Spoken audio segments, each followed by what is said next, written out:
Sebelum melihat berbagai elemen dari arsitektur proses, mari kita lihat bentuk yang paling abstraknya yang disebut dengan model landscape proses atau proses landscape model. Di sini kita melihat model landscape proses dari sebuah perusahaan yang spesifik.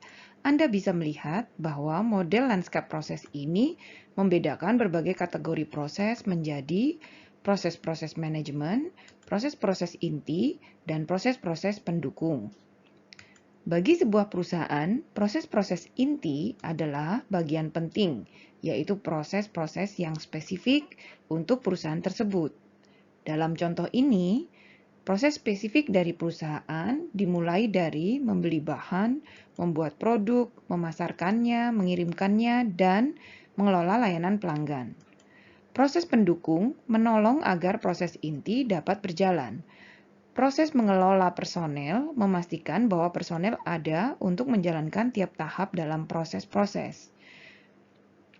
Proses mengelola informasi membantu agar teknologi informasi ada untuk mendukung proses. Sementara proses manajemen aset memastikan bahwa infrastruktur tersedia untuk mendukung proses inti.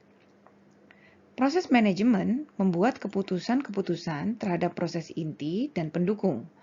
Proses manajemen terkait dengan mendefinisikan visi perusahaan, mengembangkan strategi, mengimplementasikan strategi, dan juga mengelola resiko. Di tengah kondisi pandemik seperti saat ini, pengelolaan resiko menjadi bagian yang penting. Mungkin Anda bertanya-tanya, mengapa proses-proses ini yang ditampilkan dalam model landscape proses? Proses checklist atau checklist proses membantu menjawab pertanyaan, apakah serangkaian aktivitas pantas ditunjukkan di level abstrak dalam arsitektur proses? Pertanyaan pertama adalah, apakah mereka bisa dikatakan sebagai proses? Jika memang sebuah proses, maka kita bisa mengasosiasikannya dengan sebuah aktivitas utama, dan aktivitas itu bisa diformulasikan dengan sebuah kata kerja dan kata benda yang sesuai. Kita juga perlu bertanya, apakah prosesnya itu dapat dikontrol? Karakteristik utama dari sebuah proses adalah merupakan serangkaian kejadian dan aktivitas yang repetitif atau berulang. Jika sebuah hal itu atau sesuatu hanya kadang-kadang kita lakukan, maka tidak dapat atau tidak pantas direpresentasikan sebagai sebuah proses. Terkadang mungkin lebih tepat disebut sebagai proyek. Kita juga perlu bertanya, apakah cukup penting untuk ditunjukkan sebagai sebuah proses? Hal ini terkait dengan pertanyaan, ada atau tidak pelanggan yang bersedia membayar untuk hasil dari proses tersebut? Atau adakah unit internal yang menginginkan hasil dari proses? Perusahaan besar mengasosiasikan proses dengan kriteria nilai. Misalnya, sebuah perusahaan besar bisa mengatakan kita hanya memperhatikan sebuah proses pada level abstrak atau tertinggi jika bisa menghasilkan pemasukan lebih dari 1 juta euro per tahun. Kembali ke checklist proses, kita juga perlu bertanya tentang cakupan dari proses. Apakah terlalu kecil atau terlalu besar? Sangat tepat untuk mengidentifikasi bahwa proses memiliki hubungan satu-satu dengan hasil yang diinginkan. Contohnya, jika Anda menangani permintaan pinjaman, seorang pelanggan meminta pinjaman lalu diproses dan diputuskan, di mana hasilnya adalah sebuah pinjaman itu sendiri. Jadi ada hubungan satu-satu antara pinjaman dengan pelanggan. Keadaan akan menjadi lebih susah kalau terjadi hubungan 1 dengan N atau N dengan N. Akhirnya, kita harus bertanya juga, apakah cakupannya tidak terlalu kecil? Rule of thumb-nya paling tidak ada 3 aktor yang terlibat dan cukup penting atau sangat penting untuk mengelola perpindahan pekerjaan antar aktor. Nah, demikian adalah checklist proses yang dapat membantu Anda untuk menentukan apakah serangkaian aktivitas dan keputusan bisa dianggap sebagai sebuah proses.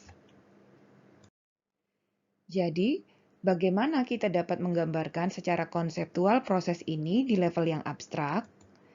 Terdapat 3 mekanisme atau cara untuk menggambarkannya. Pertama adalah hubungan urutan atau sequence, di mana kita menggambarkan aktivitas dalam urutannya. Satu aktivitas selesai akan diikuti oleh aktivitas selanjutnya. Kita juga bisa menggambarkan proses dengan cara dekomposisi, yang berarti kita mencari sebuah aktivitas yang paling besar, lalu kita detilkan menjadi bagian-bagian yang lebih kecil atau detil. Kita juga bisa mengidentifikasi spesialisasi. Ini mungkin aktivitas di mana ada banyak cara melakukannya. Misalnya, pada gambar ini ditunjukkan contoh aktivitas menangani lamaran pekerjaan. Karena berbagai urusan atau aturan hukum, maka cara penanganannya di Austria dan Jerman mungkin berbeda. Kita sudah melihat model lanskap proses untuk sebuah kasus khusus. Ini adalah bentuk yang paling abstrak dari arsitektur proses. Prinsip umum dari arsitektur proses bahwa representasi di dekomposisi menjadi gambaran yang lebih detail dan halus. Piramida di sebelah kiri menunjukkan prinsip ini. Pada bagian atas menunjukkan lanskap proses, yang kemudian didetilkan lagi menjadi gambaran keseluruhan proses bisnis di level tengah. Untuk menggambarkan proses bisnis, kita dapat menggunakan BPMN. Lalu, pada level ketiga, proses didetilkan sampai subprosesnya. Pada piramida bagian kanan, kita bisa melihat contoh real bagaimana hal ini diterapkan pada sebuah perusahaan spesifik. British Telecom mendefinisikan arsitektur prosesnya dalam beberapa level dari A sampai F. Setiap level menggambarkan proses di tingkat kedetilan yang berbeda. Kedetilan meningkat dari A ke F, yang berarti level F terdapat representasi yang detil dari proses bisnis, sementara di level A terdapat proses yang umum dan menyeluruh. Sebagai aturan praktis, kita bisa membayangkan dari satu level ke level berikutnya, jumlah elemen meningkat 10 kali lipat. Jika demikian, berarti di tingkat atas kita bisa melihat satu model lanskap proses.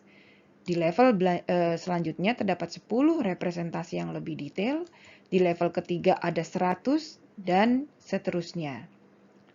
Prakteknya, sebuah perusahaan bisa merepresentasikan 1000 proses dalam arsitektur prosesnya. Lalu, bagaimana kita mendefinisikan sebuah arsitektur proses yang sangat kompleks tersebut? Kita bisa saja mulai dari nol. Namun, kita juga bisa menggunakan rekomendasi atau best practice yang sudah ada untuk mengorganisasikannya. Hal ini sangat bermanfaat untuk mengelola kompleksitas dari tugas menggambarkan arsitektur proses. Salah satu titik awal yang bisa digunakan adalah APQC Process Classification Framework atau PCF yang menggambarkan berbagai kelas proses dan berbagai subproses yang lebih detail. Contohnya, pada bagian kiri atas, proses yang umum adalah mengembangkan visi dan strategi. Di bawah dari level 1 ini, ada 3 subproses, antara lain tentukan konsep bisnis dan visi jangka panjang, kembangkan strategi bisnis, dan jalankan dan ukur inisiatif strategis. APQC mengelompokkan proses strategis untuk mengembangkan visi dan strategi, lalu mengembangkan produk dan layanan, memasarkan dan menjual produk dan layanan, mengirimkan produk fisik, menyampaikan layanan, dan mengelola layanan pelanggan, di mana semua proses ini dapat dianggap sebagai proses manajemen dan inti dalam perusahaan secara umum. Selain itu, terdapat proses pendukung umum, mulai dari nomor 7 di sini, yaitu mengembangkan dan mengelola sumber daya manusia, mengelola teknologi informasi, mengembangkan dan menerapkan, mengelola sumber daya keuangan, memperoleh, membangun dan mengelola aset, mengelola resiko perusahaan, kepatuhan, remediasi dan ketahanan, mengelola hubungan eksternal, dan yang terakhir mengembangkan dan mengelola kemampuan bisnis. Ini adalah proses-proses yang lebih umum yang tidak terlalu berbeda untuk banyak perusahaan. Jadi, banyak perusahaan yang tidak ingin memulai dari nol bisa mengacu kepada framework APQC ini. Jadi, bisa lebih mudah dalam memulai mendefinisikan proses bisnisnya. Namun demikian, hampir semua perusahaan pasti memiliki proses yang lebih spesifik atau unik yang membedakan mereka dari yang lain.